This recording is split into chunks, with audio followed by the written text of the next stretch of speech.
This is Seth Beamer, and you're listening to the Pivot Points podcast. Pivot Points dissects the lives of artists at their most crucial intersections, investigating the trials of this insane career and how they are overcome. These are the stories of the crossroads that, for better or worse, shape us all into the people, friends, and musicians we're meant to be. Pivot Points is brought to you by Discovr Radio. If you're an artist looking to get your music onto a broader stage, check out Discovr in the show notes. Today's guest is Nashville-based artist DaChri, a singer, songwriter, and rapper whose music pulls from everywhere. Pop, hip-hop, indie rock, soul, and alternative influences all colliding into something uniquely his own. Originally from Detroit, DaChri grew up inspired by artists like Michael Jackson, Boyz II Men, Kanye West, Linkin Park, and Coldplay. And over time, he developed a sound that refuses to sit neatly inside of one genre box. In this conversation, we talk about finding your identity as an artist, navigating the pressure to define your sound, building a music career in Nashville, and what success actually means when you're trying to stay authentic in today's industry. This is Pivot Points with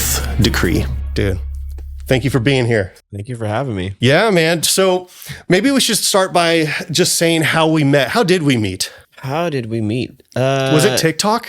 Did we meet on TikTok? I think we did. Did we? You're huge on TikTok, by the way. You are like every time I open the app, you're there. Aye. You're for on better your game. Or for worse. Yeah, you're on your game. Maybe we did meet that way because, I think maybe you said you were a Nashville-based artist, and I, for whatever reason, my FYP got really close to home last half year, 6 months, and I think I just reached out on there and said, "Hey, man, I really like your music," and then I think, "Would you have a show?" And then that's where I was like, "Yeah, I'm gonna come to the show and then check you." Or wait, no, we had coffee first. We had coffee. Yeah. Because, as you stated in the intro, I have different influences, but one of those that is really close and near to my heart is alternative rock. And then I saw that you were doing that kind of style, and I was like, "This dude's awesome! Like, let me reach out and let me just grab coffee," and then that's where we first. And that's where we met and hit it off. And so tell me about. Talk to me about your career and where it's at right now. You just came out with a record, maybe, I want to say what was that, 6 months ago, probably, right? You came out with that? Actually, so I was, we're getting right into it. I was crowdfunding an album 6 months ago. Okay. And then it got, let's just pull the curtain back. It didn't get funded in that run. So I'm still in the process of doing that and getting that out to the people. So that is the current place I'm at with this is great. Talk to me about what does it take to put out a record and why, like when you especially in the crowdfunding side, when people are like, "Oh, I need to pay to this, I'm paying for this artist to be able to do XYZ." A lot of times I would think, like on the audience facing side, they think I'm paying for this person to make a record. But on the artist facing side, as an artist, I know a lot of people do that and they already have it ready to go. Where are you in that journey, and where were you when you started the crowdfunding process? So the record is written and it's done, it's produced. I have to go back and then pay my producer, mixing and master, to have it completed. But it's demoed out. The songs are written. Some of them are more produced than others. But I know what the record is, and I'm incredibly proud of it. It's just not. I think you said this on another podcast, not radio ready each song, So, sure, yeah. Just getting all those songs across the finish line is where I'm at now with the crowdfunding. So, dude, this is awesome. Maybe we can help promote this too and get you a little over the edge. What is it that you need to put it past the finish line? So it's $10K that I've been asking for to get the final songs mixed, mastered, and produced to get it done. And I think I'm going to run another campaign at the end of this year. Because I've learned a lot of lessons from the last time I tried to crowdfund and what didn't work, what worked. The pre-rollout, the brainstorming, all the things that need to happen prior to. This is something I can't divert from because this album means so much to me and it's so important that it gets out. So I'm just gonna stay the course, Dude, totally, man. Yeah. And so how many songs and how? Talk to me about get specific about where in that process, like how many songs are completed, like totally ready, radio ready? Do you have any that are totally ready, radio ready? So I've already released 3. Okay, those are the last 3 songs I've released. And then as far as the remaining 9, there's 1, maybe 2 that just need to go mix and master before they come out. So I'll probably roll those out as I'm continuing to crowdfund and get the awareness out about the project. Totally. But yeah, it's just 9 more songs left that I got to do to complete the project, and yeah, that's where it's at. In the process of making this record, I wrote with my producer and I wrote 40 plus songs to get down to these 12. 40? Yeah, I really wanted to make sure that this record for me was a, as the kids say, no skip record, but that every song had a message and a value, and that it tells a story from song 1 to 12.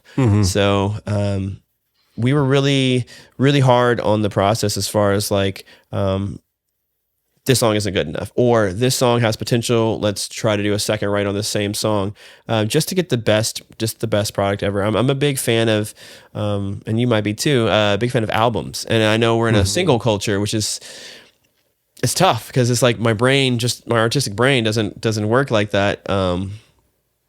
At least in this season, but so we wrote 40 plus songs to try to get the best 12, and I know that we did. Dang. And so just trying to get that out. Dude, that's a lot of songs. Do you feel like any of those other songs that didn't make the cut this time, will they ever see the light of day? Will they ever get recorded? I think maybe 10-15% maybe. Yeah, Okay. there's some there's like 2 or 3 that were really close, and I was like, I don't want to tell the message, or I don't want to tell the story that way. So let's try to write the same sentiment differently. Or there was a couple that was like, that's not on brand for me. Maybe let's. And then there was just some that just didn't get finished. So I was like, why try to etch away at this song when we have this other song that's just it just came out of wherever, from God, from wherever, and it was just, this one is the one. So I think so. I think some of those will come out for sure. But like I said, the main focus is getting this project like done and out. Yeah. Do you ever feel as an artist like sometimes things are so long in the making that by the time it's finally done, you don't even care about it anymore? Like you're already past it, is how I mean. I wouldn't say I don't care about it, but I would say artistically I'm on to something different. Yeah, and I'm in a exactly. different headspace. So like I'm kind of getting to that point now where I feel like, and we can get into it even deeper, but this album is really a story of my last season of life. So it's an album split into 3 parts, and the first part is like me moving here to Nashville and just that elation and that just that spirit of just like, I'm in a new city, I'm gonna explore, I'm gonna fulfill my dream, live my dream. Hell yeah.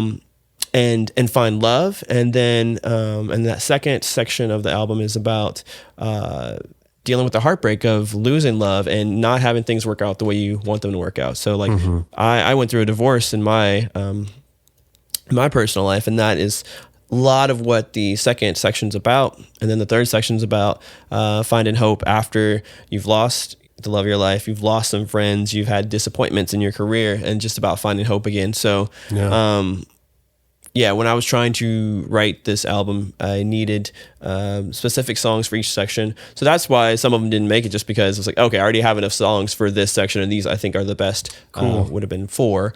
So yeah. Dang, man. That sounds like the whole album is about that pivot in your life then. And was that, like, when you went through that, I mean, I can speak a little bit for myself that like, I kind of have a mix of both where I shut down in those moments, but I also, when I finally do decide to come back out of that, I can't help but write about that trauma or that thing that I went through.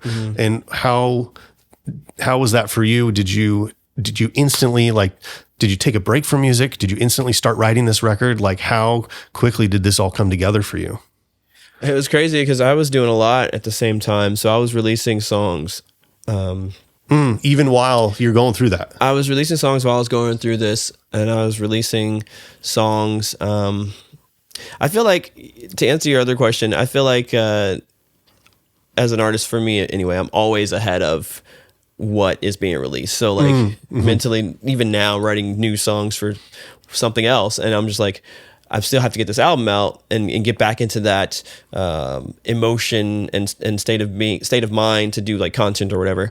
That was the same thing that was happening while I was writing this album. I was doing other songs. I was like, man, I don't even like necessarily resonate with these anymore. But and they were a lot of upbeat, dancey pop songs or whatever. And then, you know, releasing those, and then at night I'm in these sessions for these heavy, real life, authentic, you know, heartbreak kind of moments. So yeah, I feel like sometimes as an artist you have to juggle both those spaces because, as you know, sometimes you do a lot of pre-planning for a single, you know, or and it's like, okay, I have the single coming out in X amount of weeks, but that I wrote last year, and now I got to start doing content or whatever for. I'm like, I don't even, you know, like. And then sometimes you even have to promote a song that you put out last year, that you wrote 2 years ago, you put out last year, and you're still making content for it. You're like, oh my gosh. Yeah, it's a labor of love for sure. All of my songs are my kids, so to speak, and they all came from me.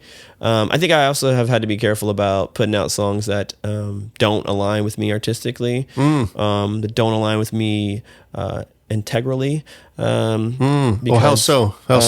So when I first started this project as DaChri, so I came from the band world. I was in bands. As we all do. As we all do. And I won't harp on that too long, but I was in bands, and then the last band ended, and I was like, I have to do music, and I didn't believe in myself as a solo artist then. I was like, that's not who I am.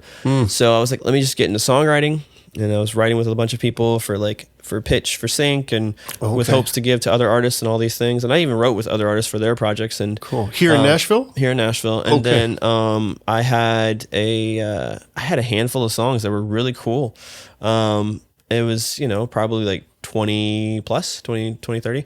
And I was like, who's going to release these songs, you know? And I was like, I guess I am, you know? So that's how DaChri was kind of born out of the abundance of songs. And so when I say I want to make sure things are authentically me, when I first came out, I was just releasing these songs that I thought were bangers, you know, that weren't necessarily my authentic, you know, true self, you know, just songs that I was like, this is cool, you know, maybe this will get in a movie or whatever, maybe this will get on a TV show, maybe this will grow my platform, you know? Yeah. And but you're not necessarily believing the words that you're saying. Not necessarily believing the words, not necessarily have lived any of the experience in the song, you know? So so yeah, I did that for a while, because, you know, some of them were bangers, whether they're small scale, large scale, whatever, but and you know, when you do that and you feel that you get that adoration, you get that love, you're like, oh, okay, this is what I need to do. Yeah. And my journey has been like, as I'm going through, slowly but surely kind of chipping away at that and be like, okay, this is cool. This is not what I want to say. So so as I've progressed, it's less and less about that and more about what is authentically the story I want to tell. So that's awesome, man. I feel like every artist has to go through that to some degree, right? Of like finding yourself, artist development almost. Exactly. Yeah. You're finding yourself. And that's, man, that could be tough to do at a later stage in life too. It sounds like you started, I mean, we're both around the same age, right? Yeah. And how long have you been doing this at the DaChri project? So the rights started in 2018. So 8 years ago. Okay. And the first song came out in 2019. Okay. So, yeah, it's not like a thing that I started when I was 16 where I was trying to figure out, you know, who DaChri is. It was a thing that, like I said, was birthed out of just these excess of songs. It's like, you know, so, yeah, it took a minute to figure out what DaChri was. And I think the cool thing was that, looking back, each of those, you know, each of the last 6 years, 7 years, there's a sound in a lot of those songs that I did take to, you know, what I'm doing now. Sure. So it's just like putting in the reps to learn how to get better at those sounds and the lyrics and presentation. So yeah. And are you still writing for other artists, and how much are you going back and forth? I think right now it's I'm really in DaChri mode. I think nice. There's a couple of artist friends that I'm about to write with this summer. So like I'm in a in-between stage right now, which is, it's a very cool place to be. What excites you more? Do you like, I mean, I know you you have these songs and you're like, well, I guess I'm going to release them, and that's honestly, it's become a part of your career now is this project. But like, what brings you the most excitement? Is it writing for yourself? Yes. I think, and this is funny you asked that because I've ranked these recently. What brings Really? me the most excitement?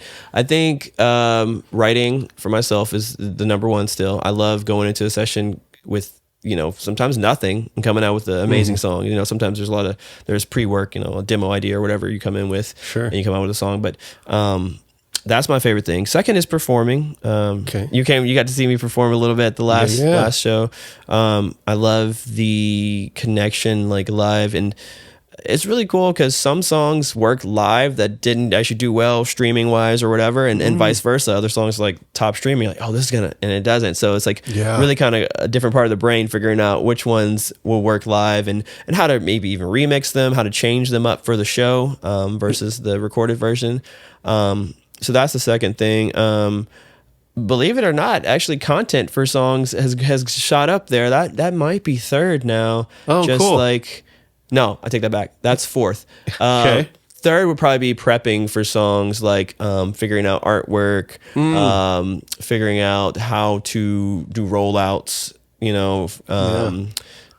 just the presentation of a song is probably third. And then Nice. fifth would be writing for other people. Okay. All right. So it's pretty far down on the list, actually. Yeah. It used to be first. Okay. Because I didn't have the artistry, right? Yeah, so for sure. I didn't know all these things were going to surpass that. And, and that says a lot because I do enjoy that a lot, writing for other people. So those other things I just enjoy more. Like it took me a long time to start to learn to love content. I had a hate-love or hate relationship with it. Yeah. So, that's a struggle for all artists, but it sounds like you really enjoy the process of just the artist life and really the musician life and the being creative, the creative life. And people don't really realize that as an artist, you have all those responsibilities too. I mean, we say it all the time and they can hear it on TikTok or other people can get a glimpse now these days, but I still don't think they quite grasp all of those things. But to be able to say, I enjoy all of those things, I mean, you're truly doing what you should be doing. So that's awesome. Yeah. I'll say it comes in seasons and waves. Sure, so there's some seasons where like, I don't want to do content today, but it's. So you said that you enjoy all the prep work and all the art and all of that. Do you make all of your own artwork and all of your merch and all that, or how? It depends. I've done a lot of it. The last rollout for the songs that are part of the album, I had my buddy Mateo, Mateo Guastamaccio. Look him up. Shout out Mateo. Mateo Multimedia. He did the cover art for the last 3 singles. Part of the story I want to tell with that is like, if you've checked out my TikTok, I'm a lot into like Marvel and comic book culture and whatnot. Yeah. So those last 3 singles are all part of a comic book. So he did those. He did a single I had a couple years ago called Unfiltered. But after that, I've done pretty much all the rest. That's cool. Yeah. Have you ever considered putting out a comic book? Yeah, actually, yeah. That'd be sick. So I gotta say, my name is DaChri, which is, like a decree, like a proclamation, like the power of words, like law. Oh, cool. So like, we'll come back to this podcast, and I probably may have spoken a lot of things into existence, but a comic book is something I've always dreamed of doing. Yeah. I even started, writing one. I have, saved in my Google Docs. I've had it for a couple years now, like a comic book or graphic novel story that I've been writing and working on for a while. Wow. So I knew a band, this is pre-COVID and years ago, who made a comic book, and I haven't seen anybody do it since. You got to do it. We talked about this behind the scenes, so I guess we're gonna get into it now. Franklin Jonas actually has a comic book. He is not a Jonas brother, but he's the brother of the Jonas Brothers. There's another brother? There's a fourth brother. No. Spoiler. Oh, I had no idea. Oh my gosh, that's funny. Yeah. There's a fourth brother, but he has a comic book that he rolled out, and they sell at a comic book store. So that's pretty sick. Yeah. And have you checked it out? I haven't checked out his yet. Actually, it was funny. I was at McKay's the other day. I was like, I wonder if his comic is here, and I forgot what it was called, and we were kind of out of time. But I'm gonna have to get my hands on that because I think that's part of the artistry game now is like being multifaceted. We all have different, side quests or whatever you want to call it, brand building things that we all do to get our names out there to different, to the people. I don't even see it as a side quest. I see it as like truly a part of just you as an artist and as DaChri.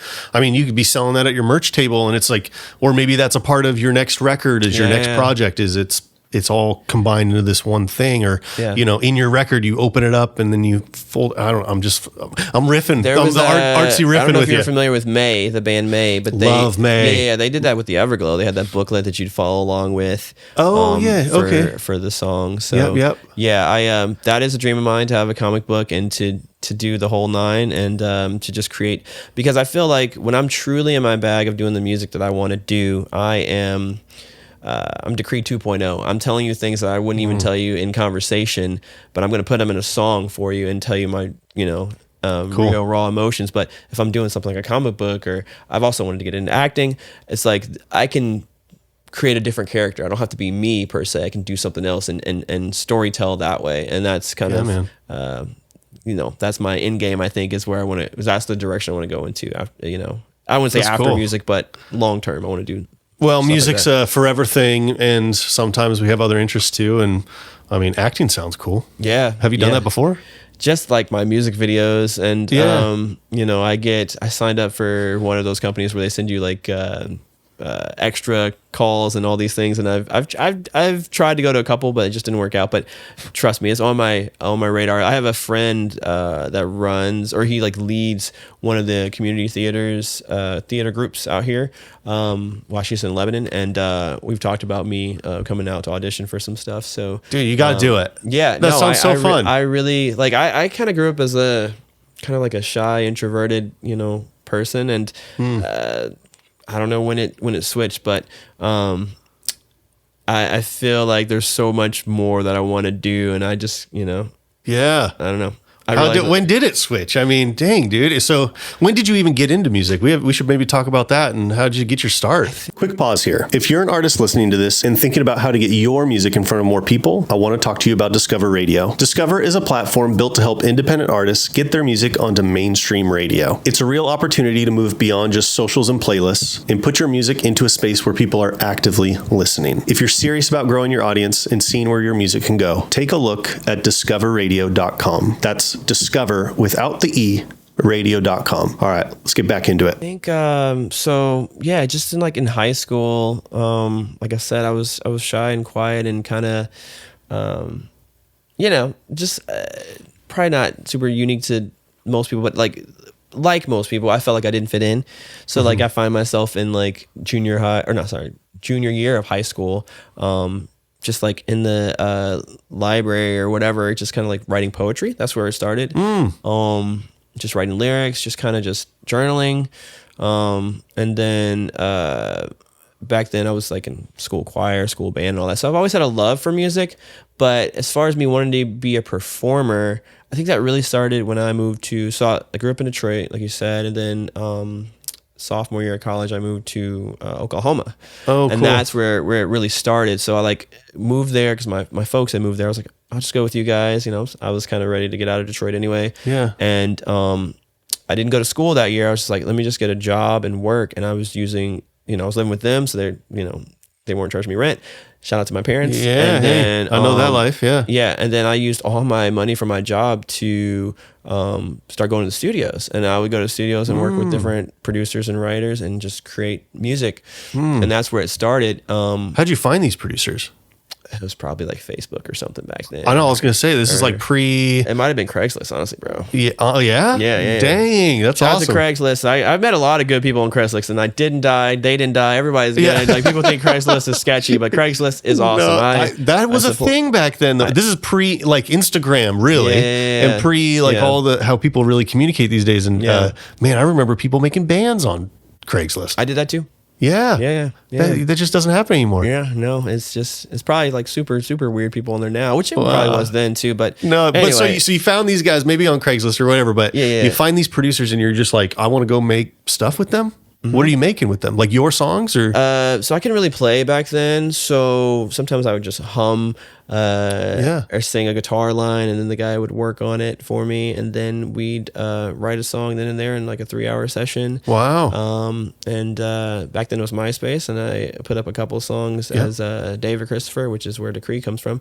I put out a couple songs as David Christopher on MySpace, and that's kind of what started it. And I didn't really perform or anything then. It's just like a creative outlet because I really wanted to be heard. I really wanted to felt heard and be seen. So that's where it started. And then I joined a band there in Tulsa as well. Cool. Also, people are probably met on Craigslist, I think, for the most part. And let's go. And then shout out to my parents again. They let us practice in the garage. We had a garage band, and we were just jamming. And that's where I really the camaraderie, the bouncing ideas off one another. I really enjoyed being in bands. It's so funny. I'm a solo artist now because that's where I loved bands and groups growing up, and I always wanted to be in one.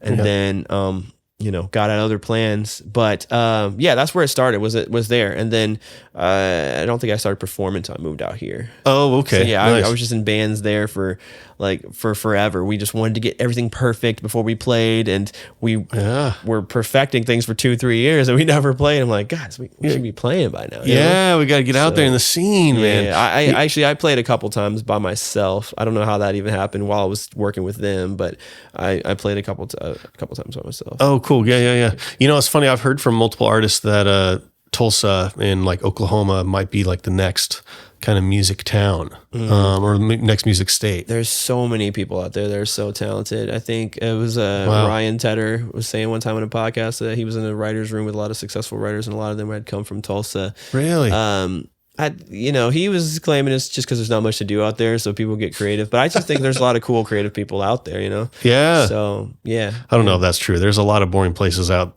in the country that don't produce great nobody's great yet. So that was his theory. But yeah, that was where I started, like really kind of cutting my teeth and just like figuring out what I wanted to be and who I was. And man, I really enjoyed it out there for sure. That's cool.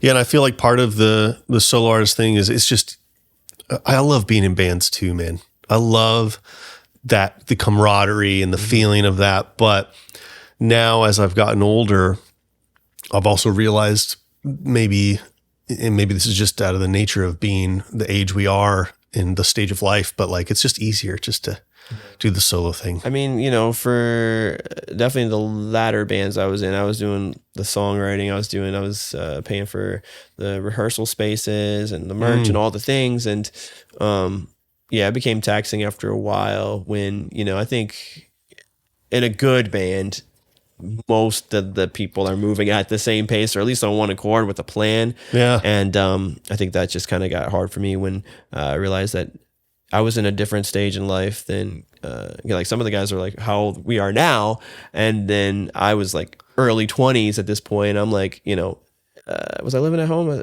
Yeah, I was living at home, so like I had more freedom to do more things. Yeah, and I was just like go, and I realized that my bandmates couldn't actually go at the pace that I was going at. So it was bittersweet, but that's a hard thing too when you're in a band, is finding people who are all on the same page at the same. Just the same understanding of what it means and same seriousness level. It's really tough. Yeah. But I think the blessing is that a lot of the things that I did in those bands, I took to my solo project. I was like, oh yeah, I can, it's daunting a lot of times, but at the same time, it's like, oh, I did all these things in the band. I can do them for myself, Absolutely. And then it's cool too. Like, I'd say now, like I said earlier, I'm in the in-between season, but, it's easier to be in an in-between season when you're by yourself than when you're with other people, or it's easy to go, put the, pedal to the metal when you're going by yourself, as opposed to, having to make sure everybody else can go at the same time. So, yeah, man. Yeah. Well, dude, you are go too. Like I see you online every freaking day. I open up my TikTok. You are go. How do you find the time for it, man? And how, like, because you said you didn't even like doing the social media thing, but there was a switch there. So talk to me about like just what it takes and what's your regiment there. So I thought that I was very scheduled before, but I've learned that there's levels, and that levels. I can still continue to get better at my scheduling. So okay. I just have a really tight schedule. So like I know when I work my day jobs, and then I know when my off days are, and then I know some days after work I have like an allotted couple hours for content. And I just knock it out, batch content, and then just spread it out. Awesome. When did it change though? It changed, I think, when, so I think somebody told me that people really want to see who you are as an artist in totality, all around. So not just the lip sync videos of who you are as an artist, or performance videos or acoustic videos, but all of that. And so I've been trying to have the balance of the lip sync and the acoustic, and then just like my personal interests, like comics and comic culture and pop culture and millennial things, and Black culture, whatever it is, emotional intelligence for especially within men.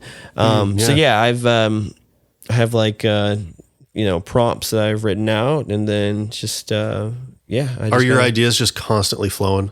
Like you just like have a notepad where you're just like, I got an idea for a thing. No, I wouldn't say they're constantly flowing, but I would say that I was in a program called Career Creative Culture. Shout out to them, CCC. There's some really good coaches in there that they really teach on building your brand and marketing and all the things. And they've been a really cool support system and safety net for me, with my mental health and all the things, because it is hard. It's hard enough to do the artist journey, already. If you're full time doing it, it's super hard. But it's even more. It can be a little bit or different kind of hard if you're doing a full time job, or if you have kids or whatever, and you're doing the artist thing. So shout out to them. They helped me a lot with different prompt exercises. We have a Discord group, of all the people that are in that program as well. So we can kind of lean on each other, because sometimes no one, or all the time, no one's going to understand us more than other artists, Totally. So that's why I moved here too, is to be around like-minded people, because the journey can be hard. So to answer your question, no, I'm not a flow of, endless ideas. There are walls that I hit sometimes. Cool thing about TikTok though, spoiler if anyone doesn't know this, you can post the same thing over and over, and you can tweak it though. Like I know this concept should work, maybe I change my intro, maybe I change my hook, maybe I change the length, maybe I do text, maybe I don't do text, maybe I change the background. Sure. If there's an idea you believe in, I would encourage people to do it multiple times, just to see. They say that the time you post doesn't matter, or does matter. Who knows? But so I just post what I'm passionate about, and I just keep it going. That's awesome. And I try to make sure I'm consistent. Sometimes I do fall off the boat a little bit. But have you seen a difference in your growth as an artist by posting so much online? And I have kind of another side quest question with that of. Where have you wasted the most time trying to promote? Have I seen some? Yes, I've seen some growth. It's so funny because like a lot of times when the experts tell you to post your song, they'll be like, post the chorus or whatever. And there's like my song Full of Wonder, I posted, it was like the first half of the first verse, and those videos get more traction than the actual chorus. I'm like, oh, okay, cool. Oh, so it's like, I'm never stuck in, I know what I'm doing, I know the best. I'm like, I'm always learning. I'm always like, let me look at the data. And that's one thing that I've had to learn, is to not, I can be emotional when I'm creating music, but when I'm looking at data, I need to like step back and be like, this song worked, this part of the song worked, this background worked, this worked, so totally. I cannot, because part of the music business aspect of it, you have to look at the data and not just be so emotionally like, I know this song is going to work, this song should be going, Oh, it's so hard and too, it's man. hard to separate that too, for sure. But, and I think some of that came from the program I was in and just being around different peers and learning. But where have I wasted the most time? I think when I'll go weeks of just posting like just like my personal interest in not music, I think that's probably where I've wasted some time. Because if we're being honest, they don't always convert. Like some people might just like my comic book content or millennial type content. Yeah. The end goal is to get people to resonate with me and to like me, like you were saying, it's not, they're not side quests. They're all part of a total vision and things. So, I get that because I used to do lessons online, and I was very intentional. I knew that I could create great lesson videos. I had been teaching for years, for the last decade. I had like a pretty detailed, X amount of lessons that I would give. And so I was like, well, I'm just going to put these into video format because, you give the same lessons over and over through the years. It's like you kind of come up with your own way of teaching and stuff and your own like method and order. And so, I put them into videos and they took off, man. And I thought that I can convert those people into fans of my music, and I realized that's not how it works. They don't give a shit about the music. They were like, "Where's my lessons?" And on top of that, it wasn't even really maybe necessarily the market that I would want. It was a bunch of weekend warrior dads who want to know how to play a little thing. They didn't care about me or the music. They were just there for the information. Yeah. So it's tough. And I know some people, they have separate accounts for everything, and that might work for them. It kind of just depends. But I'm still in it right now. So we'll see. We'll come back and see how. But I have seen some people, they just took interest in me as a whole, and there's like, whatever I post, they're into it. So how about like playlisting and stuff? Do you get into that kind of promotion? And I have. I've done different platforms, Submit Hub, Playlist Push, that kind of thing. Yeah. Found different playlisters on different sites. Have you found that to be useful, or is that more of a waste as well? Because go ahead. I was just gonna say I'm gonna get ripped on if people hear this too, and they might, but I just haven't found any success on that, and I think it's a waste of time. I've had temporary inflation of numbers by getting on those. I'll say that's what it's done for me. I think the social, the juice ain't worth the squeeze, it seems. Yeah, I think the social media thing can be a better interaction point. But then I think with social media too, like TikTok, Instagram, you have to partner it with going live. Creating Discords, creating there's levels to the community building. Sure. And I think that just hearing a song passively, or if they went to your Spotify page, whatever, I think that it's got to be deeper than that. I think they need to see you. They need to see you consistently, and they need to see how you interact, how you talk, how you behave, to know that, okay, this is my guy, this is my girl. Like I really feel seen by them. I really feel like they understand me. I understand them. So, I don't. I know at one point that the playlisting was a big thing, and it sucks too because it's still a thing. Like let's be real, we're all trying to get gigs and do get opportunities, and people still look at numbers, some of the music industry people. And it was funny, I was talking to one of my guys, and we were talking about a show I was trying to put together or whatever, and I was like, I want to do this artist, and this artist, and we go to somebody's page and we look at their Spotify numbers. It's like, oh my gosh, we're guilty of it too. What are we doing? Like, that doesn't matter. Is this gonna be a good show or not? Is this the artist that we want on the bill or not? So it's kind of creeping into our psyche a little bit too, and we had to be like, no, but I don't really mess with the playlist thing anymore, really. Yeah, man, it's tough. What do you think has been like the biggest challenge in your career, man? Biggest challenge, I think, getting back up.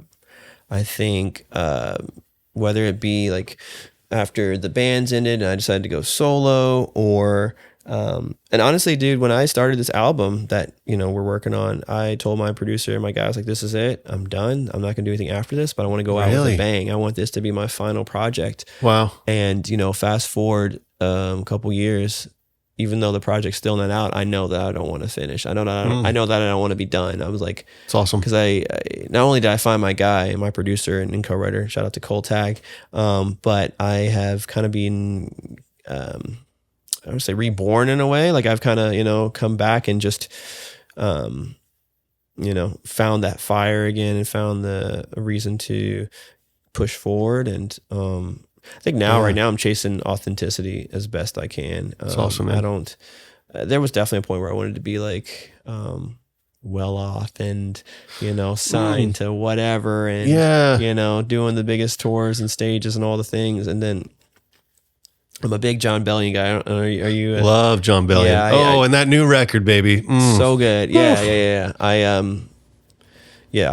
feel like I'm not chasing like stardom. And at one point I was. Yeah. But I feel like I'm chasing just like finding my people, finding my community, and just being authentic with them. Wow. So yeah, that's kind of, I don't even know if I answered your question, but yeah. You did, but that's a big step, and to come to terms with that, I feel like personally, I haven't come to terms with that yet, and I might have to. And how did you come to terms with that? Was that hard? Yeah. Yeah. I think, shout out to John Bellion again. I know in a podcast, he said musically, he doesn't want to, he thinks of when people come to his home, he doesn't want to entertain them. He wants to feed them. And I'm still in the process, I feel like I'm a lot closer to feeding people than I am to entertaining them. And I think when I started off, I was just trying to entertain people. I do think you can do a little bit of both. That's cool though. I haven't heard that. I think I lean heavier on like feeding people, giving them something for their soul, giving them something to inspire them, giving them something to think on, have conversation about. But yeah, it took a while. I mean, yeah, I don't know. I think it's really easy too when somebody says, "Oh, my favorite, dude, I love your music. My favorite song is blah blah blah." And you're like, that song does not represent me in the slightest bit anymore." Yeah. And I want to be able to give some value to the listener. I want them to, and I'm not saying that every song has to be deep, but I want people to feel like they know me more each time they listen to an album or a single or whatever it is. So I think it also came to terms with like, I might have to keep a regular job. I might have to do this, that, and third. Not going to stop me from pursuing music. Not going to stop me from pursuing acting or comic books or whatever it is. Yeah. But I realized that I'm still a musician. I'm still an artist. Yeah. Even if that's not what I'm doing 100% of my day, Yeah. Do you feel like releasing yourself of that pressure has changed the way you create?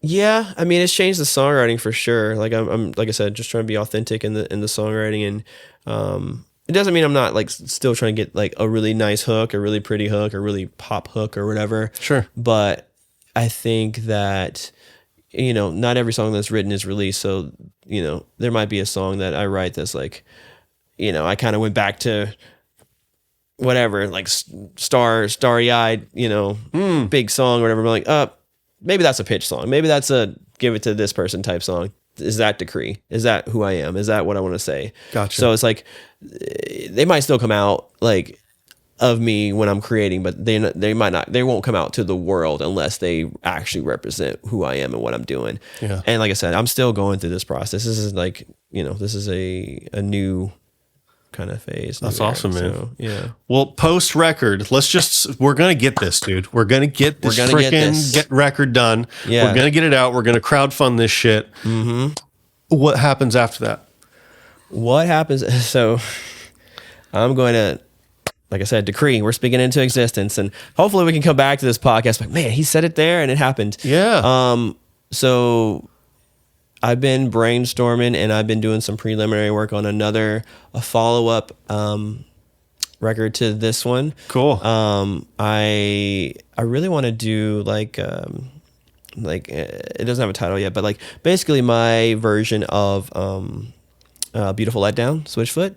I think I want to do an album that is very hope-filled. Like I said, my current album ends with finding hope after you go through a devastating, tough season. Yeah. But now I want to do an album that is just hope on steroids, basically, is what I want to do. Cool. So I've been kind of... Redemption, maybe we could call it. Sure. Yeah, I've been just writing songs about just living life and joy, and just like trying to inspire people, and that can be tough too, because you don't want to get too cheesy with it, but you also want to give people that thing that just kind of makes them so that's a thing. And then also I'm starting my, I call it my collective / clothing line that I'm trying to start. Yeah. So, talk about that. What's going on? In tandem with my story, I've been working on this, this extension of myself, this brand. It's called Second Chance of Romance. So it's synonymous with my story of finding love after you've lost love, like actual love. Cool. But then also it relates to people that are like, I hear so many people talk about, my career's done because I'm 27 or 30 and haven't made it yet. So it's trying to inspire folks that are at that age bracket and older that feel like their life is over. They haven't done anything or haven't pursued anything. So it's like giving them hope. And then it's also like, for a lot of us, music's our first love. So like a second chance at your first love. Cool. So that should hopefully be rolling out this summer. So it's just going to be like, just starting like with t-shirts and maybe some amazing hats. T-shirts and hats. Okay. I was going to ask like what kind of clothes? Start there and then we'll branch out. I mean, man, I'm giving you all the tea. I love it. In some multiverse, option of, in some alternate reality, I really wanted that to be a label. Like I had dreamt to start a label, and I would purposely sign and find artists that were, past 30 or that had a record deal, lost one, people that I really believed in that needed that second chance, that second, the second win, the breath of fresh air. So that is a great concept. Yeah. I just need Simon Sinek or somebody to fund it for me, but that's amazing. That's my, that's where I'm heading in this next season. So that'll be rolling out while this album is still being crowdfunded and into the next thing. So, but it starts with the clothing. It's just, I really want the message to get across. So you'll hopefully you'll be seeing these shirts and hats around Nashville.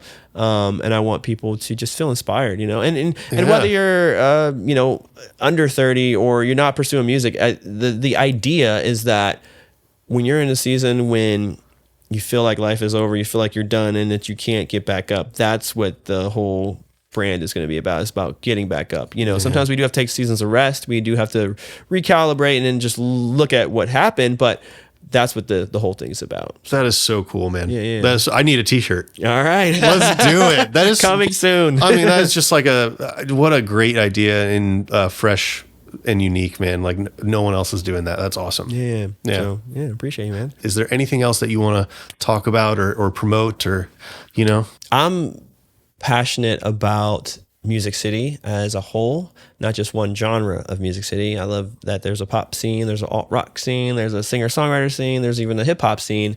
And I just want to shed light on Music City should be, and it is, all genres of music. And we just need to I just want to bring awareness to that there's so much happening here that people might not know about. Yep. But, it's our job to just let people know. That's awesome. I want to let people know. Yeah. This is Music City, all music. And I tell everyone all the time too, because, when I first moved, I'm sure you got the same thing when you first moved to town. And people are like, you're country? And it's like, no, you don't get it. Like, there's so much here. Yeah. Everything's here. Even like on Broadway, the cover bands are not playing just country. There's different styles out there. Some, I don't remember what bar it was. I went to one.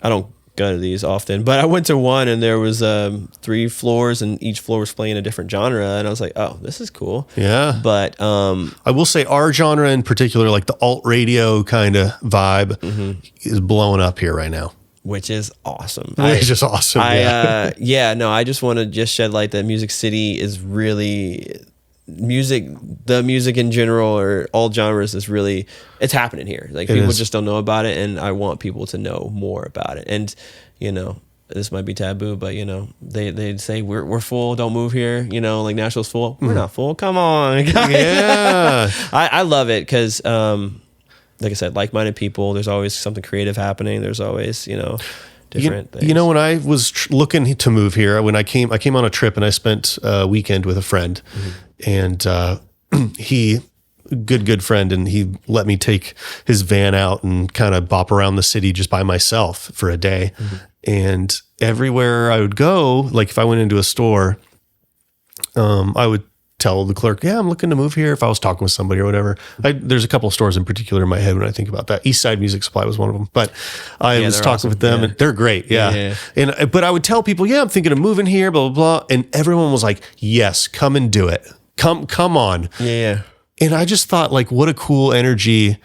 No one does that, man. Mm-hmm. That doesn't happen in other cities. And I'm from Denver. In Denver, if someone says, oh, I'm thinking of moving here, I mean, the best you would probably get is like, cool, man, sounds good. Like, not in a mean way even, but like, that would be probably the best of the response you would get. But I just loved how inviting, the community and the music community was. And like, I don't know, I've had nothing but a positive experience here of people just being so welcoming and excited to work with each other. And it's a cool community. Yeah. I feel like a lot of people everybody wants everyone else to win. It's not like there's one spot or one opportunity and we're all fighting for the same thing. There's lots of, that's what I love about here too. There's a lot of people trying to uplift each other and and help each other get where they were trying to get. And totally, man. Totally. Well, DaChri, thank you for sitting down with me today, man. Thank you for having me. Yeah. It's been great, man. This was awesome. And I'm stoked for everything you got coming up. I need a t-shirt. Yes. You heard it here, folks. Yeah, let's go.